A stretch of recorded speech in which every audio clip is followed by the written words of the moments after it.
अस्सलाम वालेकुम, this is Waleed bin Farid with another YouTube video. आज हमने first year biology chapter number 3 enzyme का लेक्चर नंबर 4 डिस्कस करना है। आज का हमारा बड़ा इंपॉर्टेंट टॉपिक है, दैट इज़ एंजाइम इनहिबिशन। आज हमने एंजाइम इनहिबिशन को पढ़ना है। आपने सबसे पहले ये समझना है कि इनहिबिशन क्या होता है, ये एंजाइम इनहिबिटर्स क्या होते हैं। इनहिबिटर्स जो हैं ये केमिकल सब्सटेंसेस होते हैं that can react with substrate in place of enzyme. ये एंजाइम की जगह सबस्ट्रेट के साथ बाइंड करते हैं, but there is no product formation. यहाँ पे प्रोडक्ट की फॉर्मेशन नहीं होती है, तो ऐसे केमिकल्स को हम एंजाइम इनहिबिटर्स का नाम देते हैं। और इस फिनोमिना को एंजाइम इनहिबिशन कहते हैं। इस फिनोमिना को एंजाइम इनहिबिशन कहा जाता है। देख ले, the phenomena in which enzyme fails to catalyse a reaction is called enzyme inhibition and the molecule with react with the enzyme but are not converted to into desire product are called enzyme inhibitors. मैंने definition आपको समझा दी है। In general enzyme inhibition is a normal part of the regulation of the. हमारी body के अंदर क्या enzyme inhibition होती है? नहीं होती है। नॉर्मल प्रोसेस है जो हमारी बॉडी के अंदर होता है, और फिर वो क्या हो जाता है, खत्म हो जाता है हमारी बॉडी के अंदर। फिर रिएक्शंस होते हैं, फिर एंजाइम इनहिबिशन होती है। मतलब हमारी बॉडी के अंदर एंजाइम इनहिबिशन होती रहती है, और वो खुद ही बॉडी उसको रिकवर करती रहती है, और कोई उससे बड़ा लॉस नहीं होता या हमें कोई नुकसान नहीं पहुंचता है। लेकिन अगर कोई भी एक्सटर्नल फैक्टर, ये जो केमिकल एंजाइम इनहिबिटर, ये बाहर से आए और आके हमारी बॉडी में एंजाइम के साथ मिले, तो तब मेटाबॉलिक रिएक्शन डिस्टर्ब होंगे। इनफैक्ट ये कभी कभी इतने इनहिबिटर्स इतने पॉइजनस होते हैं, खतरनाक होते हैं कि इंसान की क्या हो सकती है, डेथ हो सकती है। But some time when external factor cause enzyme inhibition it may become dangerous for the, ये आपको नुकसान पहुंचा सकते हैं। कौन सी चीजें एंजाइम इनहिबिटर्स के तौर पे काम करती हैं? जैसे पॉइजन, ठीक है, ये हमारे पास जहर है, ठीक है। Cyanide is a potent poison, ये भी जहर होती है, ये खतरनाक जहर होती है, पोटेंट पॉइजन होता है। इसी तरह एंटीबॉडीज, ठीक है, एंटी मेटाबोलाइट्स, जो मेटाबोलाइट्स को क्या करें, मेटाबॉलिज्म को रोकते हैं। इसी तरह ये ड्रग है पेंसिलिन, और जितनी भी सल्फर ड्रग्स हैं या जितनी भी एंटीबायोटिक्स हैं, वो क्या करती हैं, आपकी बॉडी के अंदर एंजाइम इनहिबिशन कर सकती हैं, एंजाइम इनहिबिशन करेंगे। Types of enzyme inhibition. There are two types of enzyme inhibition. One is competitive inhibition and the second one is non-competitive inhibition. तो सबसे पहले हम बात करते हैं competitive inhibition. Competitive inhibition क्या होता है? A type of enzyme inhibition, ये enzyme inhibition की type है, in which enzyme activity is blocked. इसमें enzyme का जो काम है वो बंद हो जाता है by the presence of chemicals. ये क्या क्या आते हैं यहाँ पे? chemicals आते हैं that compete with the substrate, जो किसके साथ compete करते हैं? substrate के साथ, for binding to the active site. This is known as, इधर देखें जी, मैं आपके लिए ये टॉपिक, ये कॉन्सेप्ट आसान करता हूँ। ये मेरे पास एक एंजाइम है, दिस इज अ एंजाइम। अब इस एंजाइम में ये वाला रीजन आपको जो नजर आ रहा है, this is the active site. इस एक्टिव साइट के साथ दो चीजें आके बाइंड कर सकती हैं। एक ये आपको नजर आ रहा है, दिस इज अ सबस्ट्रेट, ये देखिए ये बिल्कुल एक जैसा है, उसके साथ आगे क्या कर सकता है, बाइंड कर सकता है। बाइंड करेगा, एंजाइम सबस्ट्रेट कॉम्प्लेक्स बनेगा, एंजाइम प्रोडक्ट कॉम्प्लेक्स बनेगा, पीछे पढ़ाया हुआ है, और प्रोडक्ट अलग हो जाएगा, और एंजाइम जो है वो क्या हो जाएगा, अलग हो जाएगा। लेकिन अगर यहाँ पे ये देखें, ये बिल्कुल सबस्ट्रेट से मिलता जुलता है, दैट इज अ इनहिबिटर। अगर ये इनहिबिटर इस एंजाइम के साथ आके बाइंड करे, तो देख लें ये दोनों एक ही एक्टिव साइट के लिए कंपीट कर रहे हैं, और क्या करेगा, ये इस जगह आके बाइंड करेगा और इस एक्टिव साइट को ब्लॉक कर देगा। अब जो नॉर्मल सबस्ट्रेट है वो आके बाइंड करना चाहे तो बाइंड नहीं करेगा। जब एंजाइम ने यहाँ बाइंडिंग की है तो क्या बनेगा, एंजाइम इनहिबिटर यहाँ पे क्या बनेगा, कॉम्प्लेक्स बनेगा। But in this case there is no product formation, यहाँ पे किसी किस्म का प्रोडक्ट भी नहीं बनेगा। Usually a competitive inhibitor structurally similar, देख ले मैंने दोनों बिल्कुल जो है वो क्या बनाए हैं, एक जैसे बनाए हैं टू द नॉर्मल सबस्ट्रेट। देख लें, इनहिबिटर इन सबस्ट्रेट लुक स्ट्रक्चरली अलाइक, ये आपको क्या नजर आ रहे हैं, एक जैसे नजर आ रहे हैं। So fit into the active site, इसीलिए क्या होते हैं, ये एक्टिव साइट की जो एंजाइम की एक्टिव साइट होती है उसके साथ जाके क्या हो जाएंगे, फिट हो जाएंगे। However it is not similar enough to the substitute fully for the normal substrate into a chemical reaction. Enzyme cannot catalyze it to form a reaction product obviously। कहता है कि वो बाइंड तो कर जाएगा वहां पे जाके, ठीक है, बाइंडिंग तो हो गई है। आपको मैंने बताया था एक्टिव साइट में दो रीजन होते हैं, एक होता है बाइंडिंग साइट, दूसरा होता है कैटालिटिक साइट। तो ये बाइंडिंग साइट को एक्टिवेट तो कर जाता है, लेकिन ये कैटालिटिक साइट को एक्टिवेट नहीं करेगा और प्रोडक्ट नहीं बनेगा। और अब नॉर्मल सबस्ट्रेट आके बाइंड करना चाहे तो कैसे बाइंड करेगा, ऑलरेडी जगह जो है वो क्या हो चुकी हुई है, ऑक्यूपाई हो चुकी है, तो उस सूरत में इसके साथ वो बाइंड भी नहीं कर सकेगा या बाइंड भी नहीं करेगा। टाइप्स ऑफ कॉम्पिटिटिव इनहिबिटर्स की बात करें तो हमारे पास दो टाइप्स होती हैं कॉम्पिटिटिव इनहिबिटर की। एक हमारे पास रिवर्सिबल है, दूसरी जो है हमारे पास क्या आ जाती है, इरिवर्सिबल आ जाती है। अच्छा जी, ज्यादातर हम जो कॉम्पिटिटिव इनहिबिटर्स में देखते हैं, क्योंकि जो बाइंडिंग अभी हुई है मैंने पढ़ाई है आपको, वो टेम्परेरीली होती है, तो उसको रिमूव किया जा सकता है या वो रिमूव हो सकती है। तो इसीलिए इसके अंदर हम जो टाइप पढ़ेंगे वो एक ही पढ़ेंगे, क्योंकि टेम्परेरीली बाइंडिंग होगी तो हम उसको क्या कर सकते हैं, रिमूव कर सकते हैं। तो एक टाइप इसमें आपकी बुक में लिखी है, that is reversible competitive inhibition या रिवर्सिबल कॉम्पिटिटिव इनहिबिटर हमारे पास आ जाते हैं। ये देखिए, ये एंजाइम था, इस एंजाइम के की एक्टिव साइट के साथ मैंने कहा दो चीजें आके बाइंड करेंगी। कौन कौन सी? यहाँ पे दो चीजें बाइंड कर सकती हैं। एक, नॉर्मल जो इसका सबस्ट्रेट है वो तो बाइंड करेगा ही करेगा, ठीक है, कर जाए तो फिर तो ठीक है जी, यहाँ तो रिएक्शन डिस्टर्ब ही नहीं हो रहा, प्रोडक्ट बनेगा, ठीक हो गया। लेकिन यहाँ अगर बाइंड कर, यहाँ आके एक चीज और है, दैट इज अ इनहिबिटर। ये हमारे पास देखिए, ये आपको क्या नजर आ रहा है, इनहिबिटर नजर आ रहा है। ये भी इस जगह पे क्या कर सकता है, बाइंड कर सकता है। फॉर एग्जाम्पल मेसी को ही लगा देता हूँ, ये देखिए, ये इनहिबिटर आके क्या कर गया, बाइंड कर गया। Here the binding of inhibitor is temporarily to the active site, ये permanently अटैच नहीं होता, इसको रिमूव किया जा सकता है। अगर बाइंडिंग क्या हो, टेम्परेरीली हो, तो ये क्या करेगा, ये इसको बाद में छोड़ देगा, ये छोड़ सकता है, तब उसे हम नाम देंगे किसका, रिवर्सिबल कॉम्पिटिटिव। है स्ट्रक्चरली सिमिलर है, लेकिन बाइंडिंग क्या हुई है, टेम्परेरीली हुई है, तो उसको हम किसका नाम देंगे, उसे हम रिवर्सिबल इनहिबिशन का नाम देते हैं, उसे रिवर्सिबल इनहिबिशन कहा जाता है। अब अगली बात आपके जहन में आएगी, सर ये यहाँ बाइंड हुआ हुआ है तो ये यहाँ से हटेगा क्यों, या इसको कैसे हटाया जा सकता है? अगर हम क्या करते हैं, बड़ा आसान से कॉन्सेप्ट है कि ये दोनों में से मैं कहता हूं ये दो चीजें यहाँ बाइंड करना चाहती है, तो इनहिबिटर बाइंड हो गया है, सबस्ट्रेट क्यों नहीं बाइंड हुआ, ये दोनों में से कौन बाइंड कर सकता है? ये बड़ा आसान सा कॉन्सेप्ट है, समझना भाई। आसान सा कॉन्सेप्ट ये है, जिसकी कंसंट्रेशन ज्यादा होगी वो बाइंड करेगा। जैसे मैं यहाँ इनहिबिटर्स को ज्यादा बना देता हूँ, तो मैं इनहिबिटर्स को मैंने क्या कर दिया, ज्यादा बना दिया, इसीलिए क्या कर गया, इनहिबिटर बाइंड कर गया, सबस्ट्रेट बाइंड नहीं हो सका। तो दोनों में से वही बाइंड करेगा जिसकी कंसंट्रेशन क्या है, ज्यादा है, वो क्या कर जाएगा, बाइंड कर जाएगा। अगर मैं कहता हूं कि हमने इसको, ये टेम्परेरीली है, इसको हटाना है अपनी जगह से, कैसे हटाएंगे, तो आपका कॉन्सेप्ट बन गया होगा। आप कहेंगे सर ये तो आसान सी बात है, then we have to increase the concentration of the, हमें सबस्ट्रेट की कंसंट्रेशन क्या कर देनी है, बढ़ा देनी है। तो अगर हम सबस्ट्रेट की कंसंट्रेशन को बढ़ाएंगे तो जो इनहिबिटर है ये अपनी जगह क्या करेगा, छोड़ देगा। ये देखिए, ये यहां से क्या हो जाएगा, इनहिबिटर जहां से रिमूव हो जाएगा। ये देखिए, ये इनहिबिटर यहां से क्या हो गया है, रिमूव हो गया, अपनी जगह ये क्या करेगा, छोड़ देगा। अब यहाँ पे कौन सी चीज आके बाइंड करेगी, ये सबस्ट्रेट जो है क्या कर सकता है, बाइंड कर सकता है। तो इसका मतलब है इनहिबिटर की यहाँ बाइंडिंग क्या हुई थी, टेम्परेरीली हुई थी ना, परमानेंट नहीं हुई थी। तो टेम्परेरीली हो तो वो क्या होगा, रिवर्सिबल हमारे पास कॉम्पिटिटिव इनहिबिटर्स आ जाता है। Therefore, if the concentration of substrate is increased relative to the concentration of inhibitor, के इनहिबिटर से सबस्ट्रेट की कंसंट्रेशन बढ़ जाए, the active site will usually B occupied by the substrate. देख ले, अब क्या होगा कि वो अपनी जगह छोड़ देगा, तो सबस्ट्रेट क्या करेगा, एक्स की एक्टिव साइट पे आगे जाके बाइंड कर जाएगा। हमारे पास example of inhibition in malonate, ये कॉम्पिटिटिव इनहिबिटर की जो एग्जांपल हमारे पास बड़ी जबरदस्त एग्जांपल है, वो हमारे पास क्या आ जाती है, मैलोनेट आ जाती है। इस बात को समझने के लिए आगे रिएक्शन है पूरे का पूरा, आपने एक छोटा सा जो है वो क्या करना है, पहले ये रिएक्शन में इस तरह लिखवाऊंगा, इसको समझना है आपने। हमारे पास एक एसिड है which is a succinate, succinate, इसकी कन्वर्जन होती है किसमें, सक्सीनेट कन्वर्ट इनटू फ्यूमारेट। किसमें कन्वर्ट हो जाता है ये, सक्सीनेट किसमें कन्वर्ट हो जाता है, फ्यूमारेट में कन्वर्ट हो जाता है। इसकी कन्वर्जन एक एंजाइम की मदद से होती है, उस एंजाइम का नाम है सक्सीनेट डिहाइड्रोजिनेज। क्या नाम है, सक्सीनेट डिहाइड्रोजिनेज, ये एंजाइम इसकी कन्वर्जन करवाता है। इसी तरह यहां पे हमारे पास एक और एसिड है विच इज अ मैलोनेट, या मिलोनिक एसिड भी इसे लिखा जाता है, ठीक है, मैलोनेट।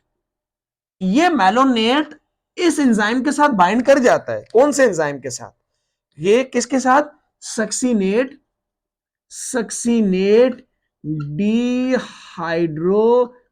के साथ बाइंड कर जाता है। बट मजे की बात है यहां प्रोडक्ट नहीं बनता है, यहां there is no product formation, यहां प्रोडक्ट नहीं बनता है। तो क्या प्रूव हुआ कि here the malonate act as a inhibitor, which inhibitor competitive reason the malonate looks structurally similar with the succinate, ये इससे क्या होता है मिलता जुलता है। यही बात जो मैंने यहाँ नीचे रिएक्शन लिखा है, इस रिएक्शन को मैं आपको जो है वो समझाता हूँ। इसमें जो इसने बात की है सेम उसी तरह की हुई है। सबसे पहले आपने क्या लिखा जी, सक्सीनेट। सक्सीनेट का स्ट्रक्चर बनाना आसान है, इधर देखना, ये स्ट्रक्चर इस तरह बनाना है, सी डबल बॉन्ड ओ और ऊपर की तरफ ओ एच, इसी तरह नीचे भी लगा दे, C double bond O O H, ये लगा दिया। कितने C double O H, C double O H दो हैं, एक ऊपर लगाएं एक नीचे लगाएं, और इसमें अब दो कार्बन और होते हैं, तीसरा और ये है चौथा, ये इसको आपस में अटैच कर दो। ठीक है, कार्बन के साथ क्या होता है हाइड्रोजन, यहाँ हाइड्रोजन, इधर इसकी वैलेंसी पूरी करें, हर तरफ हमने क्या कर दिया, देखिए आसान स्ट्रक्चर बनाया है, मैंने बनाना सिखाया। ये है succinate, this is a succinate. ये सक्सीनेट क्या करता है, ये हमारा जो एंजाइम है, ये सक्सीनेट कौन सा है, डिहाइड्रोजिनेज, हमने अभी बात की थी, कौन सा एंजाइम है, succinate dehydrogenase. Dehydrogenase mean removal of hydrogen, ये क्या करेगा, ये दो हाइड्रोजन को क्या कर देता है, रिमूव कर देता है यहां से। तो जब ये दो हाइड्रोजन को रिमूव करेगा तो क्या बनेगा, गौर करें, ये बनेगा सी डबल बॉन्ड ओ, ऊपर इसी तरह ओ एच, यहाँ कार्बन है, एक एच रिमूव हो गया, एक बच गया, तो दो हाइड्रोजन यहाँ रिमूव होंगे तो एक डबल बॉन्ड यहाँ डिवेल्प होगा।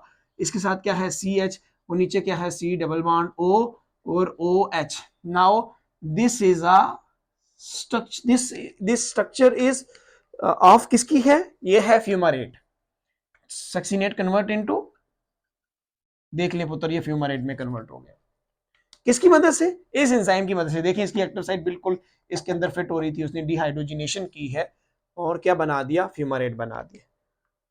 लेकिन हमारे पास सक्सीनेट से बिल्कुल मिलता जुलता एक हमारे पास क्या आ जाता है, एक और इनहिबिटर है यहाँ पे, विच इज अ मेलोनेट। यहां बनाता हूं ताकि आपको समझ आए।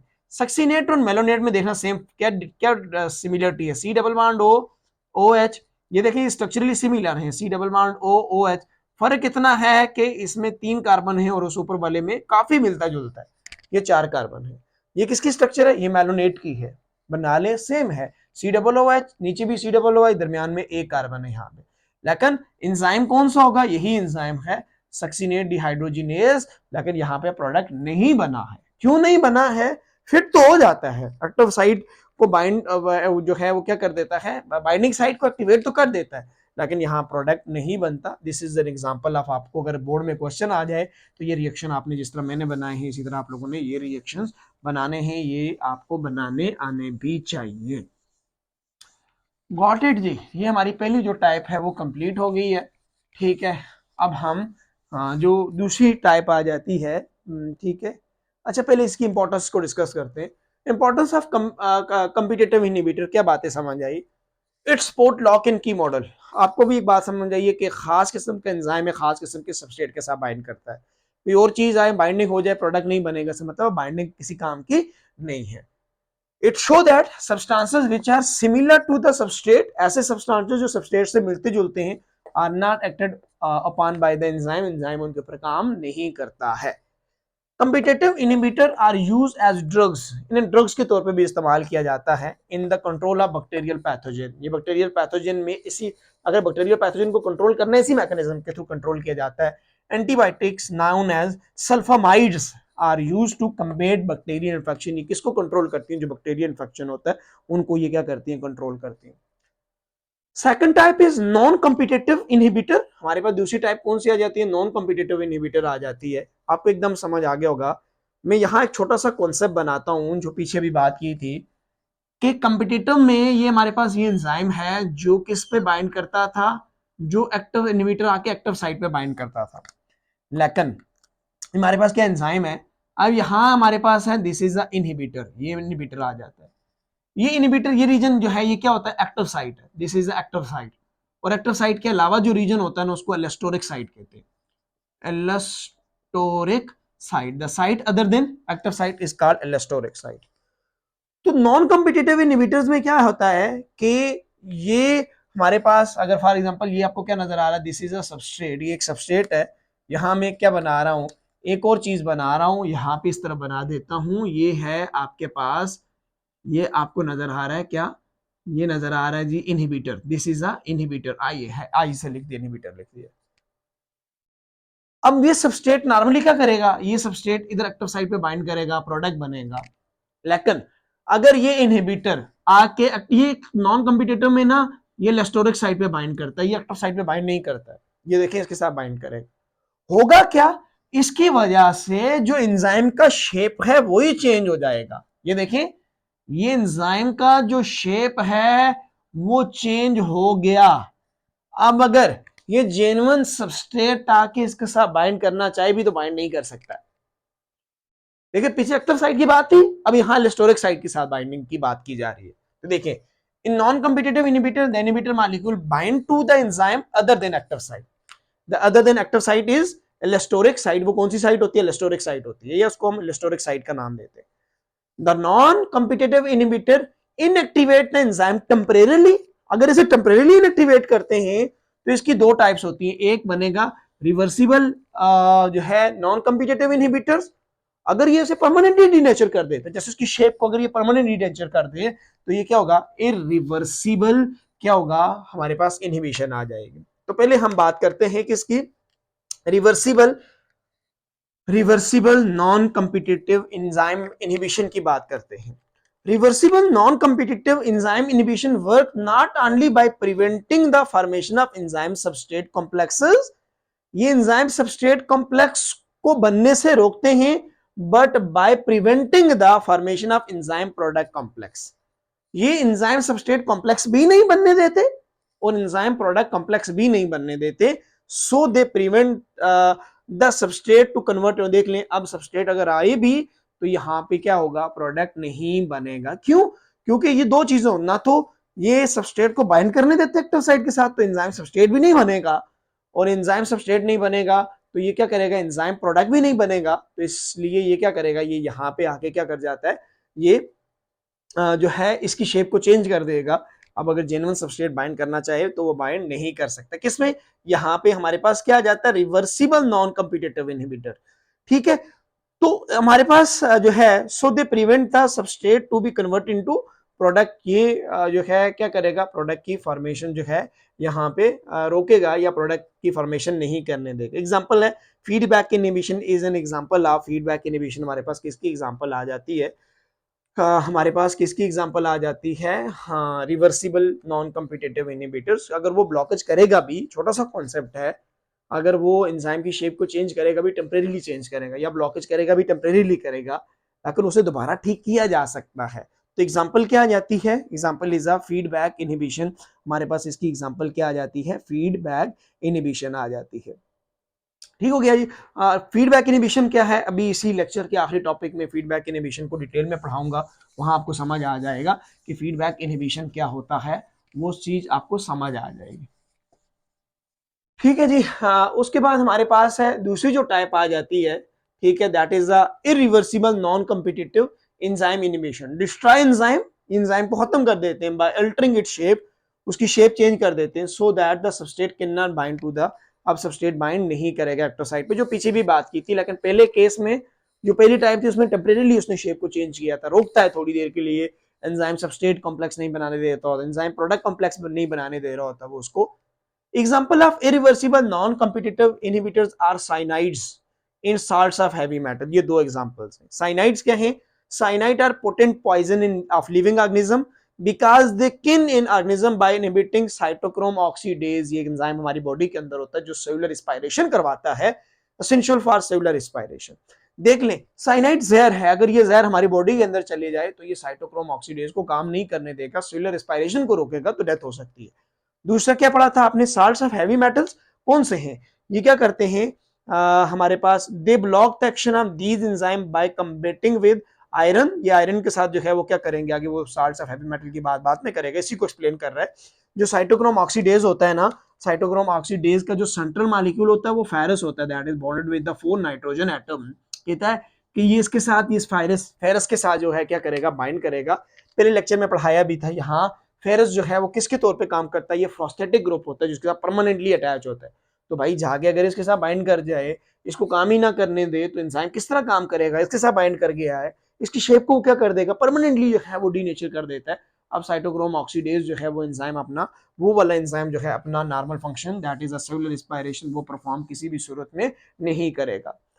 दूसरा क्या था, salts of heavy metals, ions of heavy metals सच है मरकरी, याद रखना, सिल्वर, कॉपर, एच जी, हमारे पास AgCu, मरकरी और सिल्वर और कॉपर आ जाता है, combine with the thiol group of the enzyme. Enzyme में जो थायोल ग्रुप होता है, SH ग्रुप होता है, उसके साथ बाइंड करते हैं, और जो थायोल ग्रुप के साथ बाइंड करेंगे तो ना एंजाइम में जो डाइसल्फाइड ब्रिज होते हैं, डाइसल्फाइड बॉन्ड होते हैं, उन्हें ये क्या कर देगा, तोड़ देगा। और ये बॉन्ड इतने इंपॉर्टेंट होते हैं कि एंजाइम की जो ग्लोबुलर स्ट्रक्चर है उसको मेंटेन, टर्शियरी क्वाटरनरी स्ट्रक्चर को मेंटेन करने में इंपॉर्टेंट रोल प्ले करते हैं। तो भाई एंजाइम का टर्शियरी क्वाटरनरी स्ट्रक्चर ही डीनेचर हो गया, तो एंजाइम किसी भी सूरत में अपना नॉर्मल काम नहीं करेगा, enzyme denature and become inactive. ये बुक पे साइड ब्लॉक में the examples of competitive inhibitor लिखी हैं, antibodies, anti metabolite, penicillin, iodoacetate, malonate, coenzyme A there is high concentration.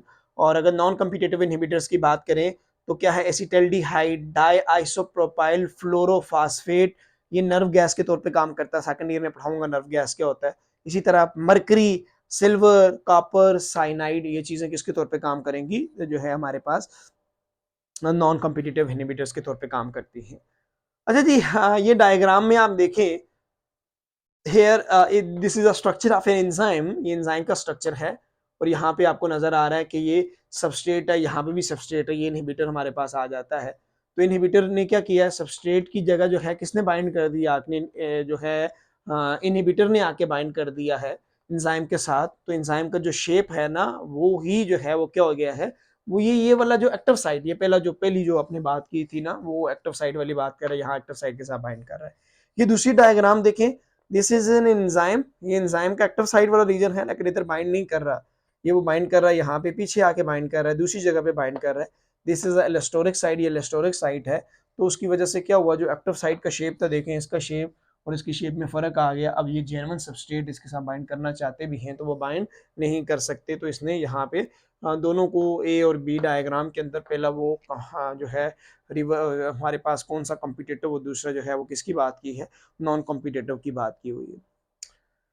अभी आपने एक एग्जांपल पढ़ी थी हमारे पास जो है फीडबैक इनहिबिशन की। आपने ये समझना है कि what is feedback inhibition, the activity of almost every enzyme in a cell can be regulated. हमारे बॉडी के अंदर एंजाइम की एक्टिविटी को रेगुलेट किया जा सकता है, कम ज्यादा किया जा सकता है बाय इट्स ओन प्रोडक्ट, जो प्रोडक्ट ही होते हैं वही करते हैं। समझना कि ये हमारे पास जो रिएक्टेंट है, अगर ये आपस में मिले तो क्या बने, रिएक्टेंट आपस में मिले और क्या बने, प्रोडक्ट बने। ठीक है, ये रिएक्टेंट है, ये देखिए ये रिएक्टेंट है, ये आपस में मिलते हैं और क्या बन गया, यहाँ पे अगर क्या बन गया, प्रोडक्ट बन गया।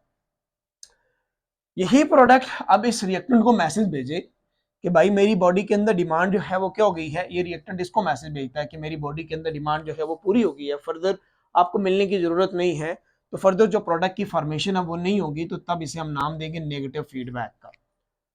अगर ये प्रोडक्ट इस रिएक्टेंट को मैसेज भेजता है कि आप और आपस में मिले, ज्यादा से ज्यादा क्या बने, प्रोडक्ट बने, तो हम कहेंगे कि ये कौन सा आ जाता है, ये पॉजिटिव फीडबैक आ जाता है। तो टॉपिक क्या है, फीडबैक इनहिबिशन। कहता है कि प्रोडक्ट ही एंजाइम की एक्टिविटी को रेगुलेट कर सकता है when the activity of enzyme inhibited. देख लें ये रुक गई है, ये क्या हुई थी, नेगेटिव में क्या हुई थी, स्टॉप हुई थी, रोका था, इसने मैसेज भेजा था bye its own product, it is called feedback inhibition. इसे हम किसका नाम देते हैं, फीडबैक इनहिबिशन का नाम देते हैं। Feedback inhibition is an example of reversible non competitive inhibitor, अभी पढ़ाई थी। ये किसकी एग्जांपल है, ये रिवर्सिबल नॉन कॉम्पिटिटिव इनहिबिटर की एग्जांपल है। This phenomena is the part of normal regulatory mechanism, ये नॉर्मल रेगुलेटरी मैकेनिज्म है। It usually happen during the regulation of matter, ये हमारी बॉडी के अंदर आपको नजर आता है। ठीक है, अच्छा जी, हमारे पास एक अमाइनो एसिड है एस्पर्टेट, ये समझना बड़ा जबरदस्त रिएक्शन, एस्पर्टेट। ठीक है, ये अमाइनो एसिड एस्पर्टेट कन्वर्ट हो जाता है threonine, aspartate convert into threonine, और इसकी कन्वर्जन 5 एंजाइमेटिक रिएक्शन से होती है। कितने से, 5 रिएक्शन से, यहां पे आपको नजर आएगी, डायग्राम दिखाता हूं, देखें। This is an aspartate which is convert into, ये कन्वर्ट हो गया किसके अंदर, दिस एस्पर्टेट कन्वर्ट इनटू, ये कन्वर्ट हुआ थ्रियोनिन के अंदर, दिस इज अ थ्रियोनिन, ये थ्रियोनिन आपको नजर आ रहे हैं इसमें। किसकी मदद से? इन 5 E1 E2 E3 E4 E5 5 enzyme की मदद से कन्वर्ट हो क्या बना? थ्रियोनिन बना है। अब क्या होता है जब थ्रियोनिन हमारी बॉडी के अंदर जरूरत होता है तो ये रिएक्शन कॉन्टिन्यूसली लगा रहता है और ये रिएक्शन ये थ्रियोनिन बनता रहता है। जब थ्रियोनिन की कंसंट्रेशन बॉडी के अंदर ज्यादा होती है तो थ्रियोनिन देखें इस ये जो है जाके E1 एंजाइम 1 के जो एलेस्टोरिक साइट होता है ना उसके साथ ये क्या करता है जाके बाइंड कर जाता है और क्या करता है कि फर्दर उस एंजाइम को काम नहीं करने देता। तो जब E1 काम नहीं करेगा तो क्या E2 करेगा, E3 करेगा, प्रोडक्ट ही नहीं बनेगा तो ये काम कैसे होगा? अब ये क्या होगा, ये रिएक्शन रुक जाएगा, बॉडी के अंदर थ्रियोनिन का इस्तेमाल होता रहेगा। एक टाइम ऐसा आएगा थ्रियोनिन की फर्दर कंसंट्रेशन, देखे इसने किसकी कंसंट्रेशन ज्यादा थी तो इसने इसको मैसेज भेजा कि भाई फर्दर बनाने की जरूरत नहीं है, वो आके इसके एलोस्टोरिक साइड के साथ बाइंड कर गया, प्रोडक्ट बनने को रोक दिया उसने। अब थ्रियोनिन की कंसंट्रेशन फॉर एग्जांपल कम हो जाती है तो थ्रियोनिन क्या हो जाएगा, इस E1 से जो है वो अनबाइंड हो जाएगा। जब वो इसमें से क्या हो जाएगा, अनबाइंड होगा, तो उसका फायदा क्या होगा, ये रिएक्शन दोबारा प्रोसीड हो जाएगा, फिर थ्रियोनिन की कंसंट्रेशन जो है वो बढ़ना शुरू हो जाएगी। तो ये हमारे पास क्या आ जाता है, this is a feedback inhibition. हम इसे किसका नाम देते हैं, फीडबैक इनहिबिशन का नाम देते हैं। होप सो ये इंपॉर्टेंट लॉन्ग क्वेश्चन है आपका, इसमें से बहुत सारे क्वेश्चंस आते भी हैं। रिवर्सिबल इरिवर्सिबल पे शॉर्ट आया हुआ है, एंजाइम इनहिबिशन पे लॉन्ग भी आ सकता है, इसमें से ऑब्जेक्टिव भी आता है। आपको समझ आ गया होगा। अगर कोई क्वेश्चन है आपने ज़रूर पूछना है कमेंट सेक्शन में। अपना बहुत सारा ख्याल रखना है। इस चैनल को ज़रूर लाइक करें, शेयर करें, सब्सक्राइब करें। अल्लाह हाफिज़।